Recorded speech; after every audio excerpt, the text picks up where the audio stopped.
उदय के coaching class में आपका स्वागत है।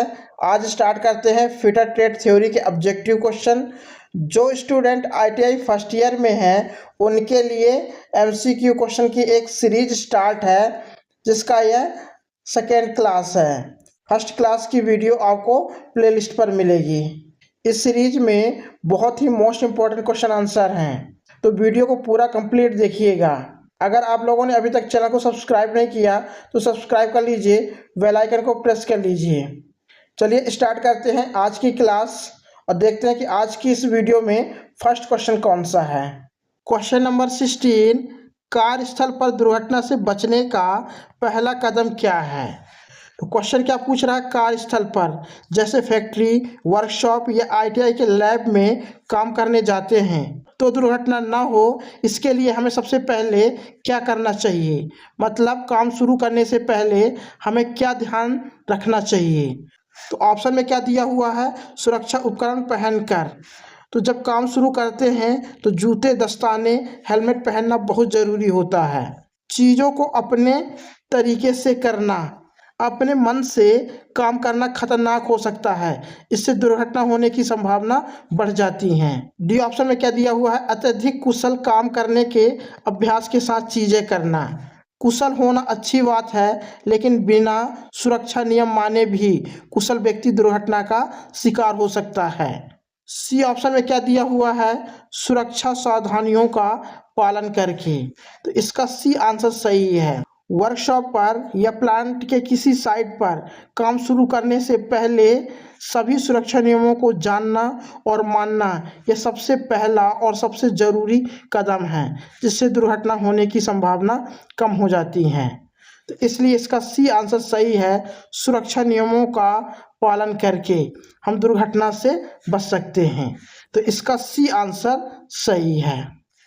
क्वेश्चन नंबर 17, प्राथमिक चिकित्सा के ABC में ए क्या दर्शाता है। क्वेश्चन क्या पूछ रहा है कि प्राथमिक चिकित्सा में ABC का उपयोग किसी घायल या बेहोश व्यक्ति की जान बचाने के लिए एक क्रम के रूप में किया जाता है। क्वेश्चन को ध्यान समझिएगा। ए का मतलब होता है एयरवे, वायु मार्ग। जब किसी व्यक्ति का एक्सीडेंट हो जाता है तो सबसे पहले चेक करेंगे कि पीड़ित व्यक्ति की सांस की नली खुली है या नहीं, गला साफ है या नहीं, सबसे पहले ये चेक करेंगे। बी का मतलब होता है ब्रीदिंग, सांस लेना। फिर देखेंगे कि मरीज की सांस ले रहा है या नहीं, उसकी छाती ऊपर नीचे हो रही है या नहीं। सी का मतलब होता है सर्कुलेशन, रक्त संचार। फिर चेक करेंगे कि दिल धड़क रहा है या नहीं, पल्स चेक करेंगे कि चल रही है कि नहीं। इसका आंसर क्या है, प्राथमिक चिकित्सा में ABC में ए क्या दर्शाता है, एयरवे। तो इसका ए आंसर सही है। चलिए नेक्स्ट क्वेश्चन देखते हैं। क्वेश्चन नंबर 18, BIS का पूर्ण रूप है। तो क्वेश्चन क्या पूछ रहा है कि BIS का फुल फॉर्म क्या है। तो बी से क्या होता है, ब्यूरो ऑफ, आई से होता है इंडियन, एस से होता है स्टैंडर्ड। तो इसका बी आंसर सही है, ब्यूरो ऑफ इंडियन स्टैंडर्ड। तो इसका बी आंसर सही है। चलिए नेक्स्ट क्वेश्चन देखते हैं। क्वेश्चन नंबर 19, यह रोड साइन किस तरह का है। यह एक रोड साइन का बोर्ड बना हुआ है और यह दिल्ली जाने वाले अलग अलग रास्तों की दिशा बता रहा है कि इस रास्ते से जाएंगे तो आप दिल्ली पहुंचेंगे, बीच वाले रास्ते से जाएंगे तो दिल्ली पहुंचेंगे, और इस रास्ते से जाएंगे तो दिल्ली पहुंचेंगे। तो तीनों रास्तों में से किसी एक रास्ते से जाएंगे तो आप दिल्ली पहुंच जाएंगे। यह रोड साइन का बोर्ड बता रहा है, लेकिन आपको इस टाइप के बोर्ड देखने को नहीं मिलेंगे। ये तीनों साइड से जो लिखा हुआ है दिल्ली, इस बोर्ड में थोड़ा सा मिस्टेक है। जब आप लोग रास्ते में चलते हैं तो देखे होंगे कि चौराहे पर या मोड़ से पहले एक ग्रीन कलर का बोर्ड लगा होता है, जिस पर लिखा होता है कि इस रास्ते से जाएंगे तो कटनी पहुंचेंगे, इस रास्ते से जाएंगे तो जबलपुर पहुंचेंगे, इस रास्ते से जाएंगे तो भोपाल पहुंचेंगे। तो यह बोर्ड हमको क्या दे रहा है, इन्फॉर्मेशन दे रहा है, सूचना दे रहा है कि इस रास्ते से जाएंगे तो कटनी पहुंच जाएंगे, इस रास्ते से जाएंगे तो जबलपुर पहुंच जाएंगे, और इस रास्ते से जाएंगे तो भोपाल पहुंच जाएंगे। तो ये हमको इन्फॉर्मेशन दे रहा है, सूचना दे रहा है। यह एक पेट्रोल पंप का सिंबल है और नीचे तीर का निशान बना होता है। यह तीर का निशान ये बताता है कि पेट्रोल पंप किस दिशा में है। यह जो पेट्रोल पंप का जो सिंबल है, सड़क पर चलने वाले चालकों को यह जानकारी देता है कि आगे या पास में कोई पेट्रोल पंप उपलब्ध है। तो यह सिंबल हमको क्या दे रहा है? सूचना दे रहा है, इंफॉर्मेशन दे रहा है। इसका आंसर क्या है? इसका डी आंसर सही है। इंफॉर्मेशन साइन को क्या बोलते हैं? सूचना का चिन्ह। तो इसका डी आंसर सही है। चलिए नेक्स्ट क्वेश्चन देखते हैं। क्वेश्चन नंबर 20, लकड़ी की अग्नि, कागज, कपड़े के कारण लगी आग किस क्लास के अंतर्गत आती है? तो क्वेश्चन क्या पूछ रहा है, जब लकड़ी, कागज या कपड़े में आग लगती है तो उस आग को आग के किस श्रेणी में रखा जाता है? तो ऑप्शन में क्या दिया हुआ है? क्लास ए की आग, यह साधारण ठोस पदार्थ से लगने वाली आग है, जैसे लकड़ी, कागज, कपड़ा आदि के द्वारा आग लगती है, तो क्लास ए के अंतर्गत आती है। क्लास ए की आग को बुझाने के लिए पानी का बौछार किया जाता है। क्लास बी की आग, यह ज्वलनशील तरल पदार्थ से लगने वाली आग है, जैसे पेट्रोल, डीजल, केरोसिन आदि से लगने वाली आग क्लास बी के अंतर्गत आती है। क्लास बी की आग को बुझाने के लिए फोम टाइप एक्सटिंग्विशर का उपयोग किया जाता है। क्लास सी की आग, यह ज्वलनशील गैस से लगने वाली आग है, जैसे सीएनजी या एलपीजी गैस सिलेंडर से लगने वाली आग क्लास सी के अंतर्गत आती है। क्लास सी की आग को बुझाने के लिए ड्राई पाउडर का उपयोग किया जाता है। क्लास डी की आग, जो विद्युत और धातु के कारण आग लगती है। जो विद्युत उपकरण होते हैं, जैसे प्रेस, टीवी, कंप्यूटर के कारण जो आग लगती है, और धातु में पोटेशियम, मैग्नीशियम, सोडियम आदि से आग लगती है, वो क्लास डी के अंतर्गत आती है। क्लास डी की आग को बुझाने के लिए हेलोन एक्सटिंग्विशर का उपयोग किया जाता है। इसका आंसर क्या है? इसका ए आंसर सही है। क्लास ए की आग, जो लकड़ी या कागज या कपड़े के कारण जो आग लगती है, वो क्लास ए के अंतर्गत आती है, इसलिए इसका ए आंसर सही है। चलिए नेक्स्ट क्वेश्चन देखते हैं। क्वेश्चन नंबर 21, जलाऊ लकड़ी से होने वाली आग का वर्ग क्या है? क्वेश्चन क्या पूछ रहा है कि अगर जलाऊ लकड़ी में आग लगी है तो आग को किस श्रेणी में रखा जाता है? तो इसका ए आंसर सही है, क्लास ए की आग। चलिए नेक्स्ट क्वेश्चन देखते हैं। क्वेश्चन नंबर 22, किस क्लास की आग लकड़ी, कागज या कपड़े से लगती है? तो इसका सी आंसर सही है, क्लास ए की आग। तो इसका ए आंसर सही है। इस क्वेश्चन को एग्जाम में बार बार पूछा हुआ है। चलिए नेक्स्ट क्वेश्चन देखते हैं। क्वेश्चन नंबर 23, ज्वलनशील लिक्विडेबल ठोस को वर्गीकृत किया जाता है। क्वेश्चन क्या पूछ रहा है, ऐसे ज्वलनशील पदार्थ जो पिघलकर तरल बन जाते हैं, तो उनसे लगने वाली आग को किस कैटेगरी में रखा जाता है? ऑप्शन में क्या दिया हुआ है? क्लास ए की आग, जो लकड़ी, कागज, कपड़े के कारण आग लगती है, वह क्लास ए के अंतर्गत आती है। क्लास बी की आग, जो पेट्रोल, डीजल, केरोसिन, मोमबत्ती, ग्रीस, घी के कारण जो आग लगती है, वो क्लास बी के अंतर्गत आती है। क्लास सी की आग, जो गैस के द्वारा आग लगती है, जैसे एलपीजी, सीएनजी, तो गैस के द्वारा जो आग लगती है वो क्लास सी के अंतर्गत आती है। क्लास डी की आग, जो विद्युत और धातु के कारण जो आग लगती है, वो क्लास डी के अंतर्गत आती है। तो इसका आंसर क्या है? इसका बी आंसर सही है, क्लास बी की आग, जो पेट्रोल, डीजल, मिट्टी के तेल, ग्रीस, घी, मोमबत्ती के द्वारा जो आग लगती है, वो क्लास बी के अंतर्गत आती है, इसलिए इसका बी आंसर सही है। चलिए नेक्स्ट क्वेश्चन देखते हैं। क्वेश्चन नंबर 24, कार्बन टेट्राक्लोराइड और ब्रोमोक्लोरोडिफ्लोरोमीथेन BCF से भरा हुआ कौन सा अग्निशामक यंत्र है? तो कार्बन टेट्राक्लोराइड को क्या बोलते हैं? CTC। तो CTC और BCF से भरा हुआ कौन सा अग्निशामक यंत्र है? तो इसका बी आंसर सही है, हेलोन एक्सटिंग्विशर। हेलोन एक्सटिंग्विशर का उपयोग क्लास डी की आग को बुझाने के लिए किया जाता है, जो विद्युत के कारण जो आग लगती है। कार्बन डाइऑक्साइड क्लास बी की आग को बुझाने के लिए किया जाता है, जो पेट्रोल और डीजल के कारण जो आग लगती है। फोम एक्सटिंग्विशर का उपयोग क्लास बी की आग को बुझाने के लिए किया जाता है।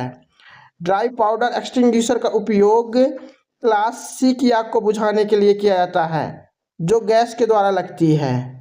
चलिए नेक्स्ट क्वेश्चन देखते हैं। क्वेश्चन नंबर 25, ज्वलनशील और बहने वाले तरल आग के लिए किस अग्निशामक यंत्र का उपयोग किया जाता है? क्वेश्चन क्या पूछ रहा है कि ज्वलनशील और बहने वाले तरल जैसे पेट्रोल, डीजल, केरोसिन तेल आदि में लगी आग को बुझाने के लिए कौन सा अग्निशामक यंत्र का उपयोग किया जाता है? तो ऑप्शन में क्या दिया हुआ है? Foam extinguisher. फोम एक्सटिंग्विशर का उपयोग क्लास बी की आग को बुझाने के लिए किया जाता है, जो पेट्रोल डीजल के कारण जो आग लगती है। तो इसका ए आंसर सही है। हेलोन एक्सटिंग्विशर क्लास डी की आग को बुझाने के लिए किया जाता है, जो विद्युत के कारण जो आग लगती है। ड्राई पाउडर एक्सटिंग्विशर ये क्लास सी की आग को बुझाने के लिए किया जाता है, जो गैस के द्वारा आग लगती है। कार्बन डाइऑक्साइड एक्सटिंग्विशर एक क्लास बी की आग को बुझाने के लिए किया जाता है। इस क्वेश्चन में क्लास बी की आग को बुझाने के लिए दो ऑप्शन दिए हुए हैं, फोम एक्सटिंग्विशर और डी ऑप्शन में दिया हुआ है कार्बन डाइऑक्साइड एक्सटिंग्विशर। तो आपको टिक किस में करना है? फोम एक्सटिंग्विशर में आपको टिक करना है। जब ऑप्शन में फोम एक्सटिंग्विशर न दिया हो तब जाकर आपको किस में टिक करना है? कार्बन डाइऑक्साइड एक्सटिंग्विशर में। तो इसका आंसर क्या है? इसका ए आंसर सही है। चलिए नेक्स्ट क्वेश्चन देखते हैं। क्वेश्चन नंबर 26, तत्काल जीवन रक्षक प्रक्रिया कौन सी है? तो क्वेश्चन क्या पूछ रहा है कि किसी व्यक्ति का जीवन जब अचानक खतरे में पड़ जाए, जैसे एक्सीडेंट होना, जलना, सांस रुकना, ज़्यादा खून बहना आदि, तो सबसे पहले कौन सी प्रक्रिया जीवन को बचाने के लिए तुरंत की जाती है? तो ऑप्शन में क्या दिया हुआ है? प्राथमिक चिकित्सा। तो इसका ए आंसर सही है कि अगर किसी व्यक्ति का एक्सीडेंट हो जाता है तो उसका जीवन बचाने के लिए हम प्राथमिक चिकित्सा देते हैं, मतलब प्राथमिक उपचार देते हैं जिससे उसका जीवन बच जाए। तो इसलिए इसका ए आंसर सही है। चलिए नेक्स्ट क्वेश्चन देखते हैं। देखिए ये दोनों क्वेश्चन सेम हैं, एग्जाम में किस टाइप से थोड़ा सा क्वेश्चन घुमाकर पूछ लेता है। क्वेश्चन नंबर 26 में क्वेश्चन क्या पूछ रहा है कि तत्काल जीवन रक्षक प्रक्रिया कौन सी है, और क्वेश्चन नंबर 27 में क्या पूछ रहा है कि कौन सी प्रक्रिया तत्काल जीवन रक्षक है। तो दोनों क्वेश्चन सेम है, तो इसका आंसर क्या है? इसका बी आंसर सही है, प्राथमिक चिकित्सा। तो इस टाइप से क्वेश्चन एग्जाम पर घुमाकर पूछ लेता है। एग्जाम में 27 नंबर का क्वेश्चन कई बार पूछा हुआ है। चलिए नेक्स्ट क्वेश्चन देखते हैं। क्वेश्चन नंबर 28, इस चेतावनी प्रतीक का नाम बताइए। तो क्वेश्चन क्या पूछ रहा है कि जो वार्निंग साइन दी हुई है इसका नाम क्या है?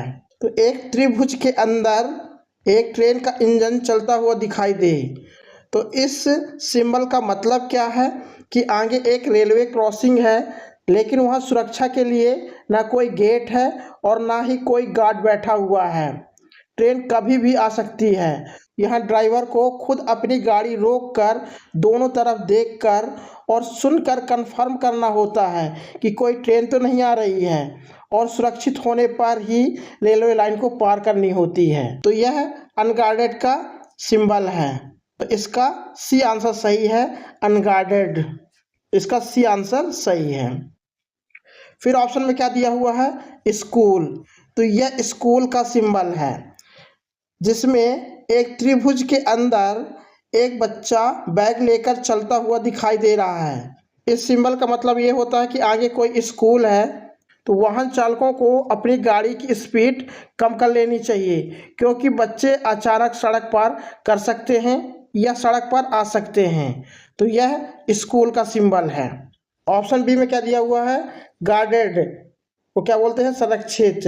तो यह गार्डेड का सिंबल है। इस सिंबल में एक त्रिभुज के अंदर एक गेट बना हुआ दिखाई दे।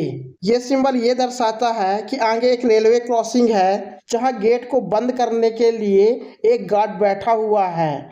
जब ट्रेन आती है तो गार्ड गेट को बंद कर देता है, तो यह गार्डेड का सिंबल है। तो ऑप्शन डी में क्या दिया हुआ है, पैदल चलने वालों का मार्ग। तो यह पैदल चलने वालों का मार्ग का सिंबल है, जिसमें एक त्रिभुज के अंदर एक जेब्रा क्रॉसिंग बनी हुई है जिस पर व्यक्ति चलता हुआ दिखाई दे।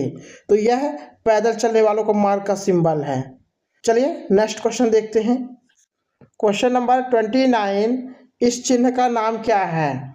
तो क्वेश्चन क्या पूछ रहा है, ये जो सिंबल बना हुआ है इसका नाम क्या है। तो एक त्रिभुज के अंदर जेब्रा क्रॉसिंग की लाइन पर जो काली और सफ़ेद पट्टी बनी हुई है, इस पर एक व्यक्ति चलता हुआ दिखाई दे। ये सिंबल ये बताता है कि आगे पैदल यात्रियों के सड़क पार करने की जगह है। वाहन चालकों को अपनी गाड़ी धीमी करनी चाहिए और पैदल चलने वालों को पहले सड़क पार करने का रास्ता देना चाहिए। तो इसका आंसर क्या है, इसका डी आंसर सही है, पैदल चलने वालों का मार्ग। तो ये पैदल चलने वालों का मार्ग का सिंबल है, तो इसका डी आंसर सही है। चलिए नेक्स्ट क्वेश्चन देखते हैं। क्वेश्चन नंबर 30, आग लगने के 3 कारक क्या हैं। तो आग लगने के 3 कारक ईंधन, ऊष्मा और ऑक्सीजन हैं। इन तीनों कारकों को आपस में मिला दिया जाए तो आग लग जाती है। अगर कहीं आग लगाना हो तो तीनों में से किसी एक की उपस्थिति ना हो तो आग नहीं लग सकती है। अगर कहीं आग लगी हुई है तो आग को बुझाने के लिए तीनों में से किसी एक को अलग कर दो, आग बुझ जाएगी।